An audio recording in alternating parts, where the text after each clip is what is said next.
शिरपूर तालुक्यात विकासाच्या नावाखाली सुरू असलेली बेकायदेशीर वृक्षतोड आता गंभीर पर्यावरणीय संकट निर्माण करत आहे। हरित शिरपूर सारख्या मोहिमा राबवून हजारो वृक्ष लागवडीचा दावा करणारेच प्रशासन प्रत्यक्षात मात्र ठेकेदारांना अभय देत असल्याचं धक्कादायक वास्तव उघड झाले आहे। आढे फाटा ते बभळाच फाटा या रस्त्यावरील रुंदीकरण व काँक्रिटीकरण कामादरम्यान सार्वजनिक बांधकाम विभाग व वन विभाग यांनी पंचनामा करून निश्चित केलेल्या वृक्षांव्यतिरिक्त सीमारेषेबाहेर जाऊन वृक्षतोड करण्यात आली आहे असे प्रथमदर्शनी दिसून आले आहे। याबाबत तक्रार आल्यानंतर पाहणी केली असता ठेकेदारांनी केवळ नियमभंगच केला नाही तर सबकॉन्ट्रॅक्टच्या नावाखाली संपूर्ण काम बेकायदेशीररित्या पुढे ढकलल्याचे उघड झाले आहे। अधिकृतरित्या कंत्राट घेणाऱ्या कंत्राटदाराने स्वतः कामे न करता इतर 2 लोकांना सबकॉन्ट्रॅक्ट देऊन सदर काम हस्तांतरित केले आहे। असा कायदेशीर अधिकार आहे का याबाबत देखील शंका आहे। मात्र मिळालेल्या माहितीनुसार सबकॉन्ट्रॅक्ट घेणाऱ्या व्यक्तीने देखील इतर 4 लोकांना बेकायदेशीरपणे या कामात पार्टनर करून घेतले आहे। या सर्वांनी मिळून आर्थिक मलिदा लाटण्यासाठी आता बेकायदेशीर वृक्षतोडीचे हत्यार उपसले आहे का असा प्रश्न उपस्थित होत आहे।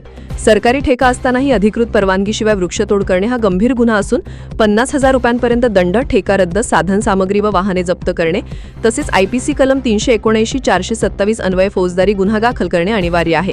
पण दुर्दैवाने सार्वजनिक बांधकाम विभाग व वन विभागाने कायद्याची पुस्तके बाजूला ठेवून केवळ तोंडी समज देत ठेकेदारांना पाठीशी घातली आहे। यामुळे सुशासन ही केवळ दिखाव्याची घोषणा असल्याचे स्पष्ट होत आहे।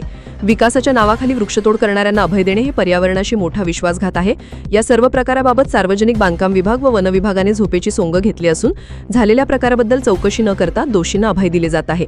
विकास कामे करण्यास कोणाचीही मनाई नाही, मात्र हे करत असताना पर्यावरणाचे संरक्षण करणे, जास्तीत जास्त झाडे वाचवण्याचा प्रयत्न करणे आणि बेकायदेशीर वृक्षतोड होणार नाही याची खबरदारी घेण्याची जबाबदारी सार्वजनिक बांधकाम विभाग व वन विभागाची संयुक्तरित्या असताना या दोन्ही विभागांनी मात्र अशा प्रकारच्या बेकायदेशीर वृक्षतोडीस मुक्त संमती दिली आहे। या सर्व प्रकाराबाबत ठोस चौकशीची व कारवाईची मागणी करण्यात आली असून संबंधित ठेकेदाराचा ठेका रद्द करणे, जबाबदार अधिकाऱ्यांवर कारवाई करणे व बेकायदेशीर वृक्षतोडीवर फौजदारी गुन्हे दाखल करणे आवश्यक आहे। जर याकडे पुन्हा दुर्लक्ष झाले तर पर्यावरणप्रेमी रस्त्यावर उतरून तीव्र आंदोलन उभारणार असल्याचा इशारा देत आहेत। या प्रकरणामागे राजकीय आशीर्वाद आहे का असा सवाल नागरिकांमध्ये उपस्थित होत आहे। शिरपुरात एकीकडे विकासाची हमी दिली जाते पण दुसरीकडे पर्यावरणाची निर्दयी कत्तल करून आगामी पिढ्यांच्या श्वासावर कुऱ्हाड मारली जात आहे। प्रशासनातील उदासीनता आणि ठेकेदारांची मगरुरी थांबवली नाही तर हरित शिरपूरऐवजी निर्जन शिरपूर होईल याची खात्री आहे। स्थानिक प्रशासनाने तात्काळ दखल घेत कारवाई न केल्यास याबाबत जिल्हाधिकारी धुळे, मुख्य वन संरक्षक व पर्यावरण मंत्रालयाकडे पाठपुरावा केला जाणार आहे।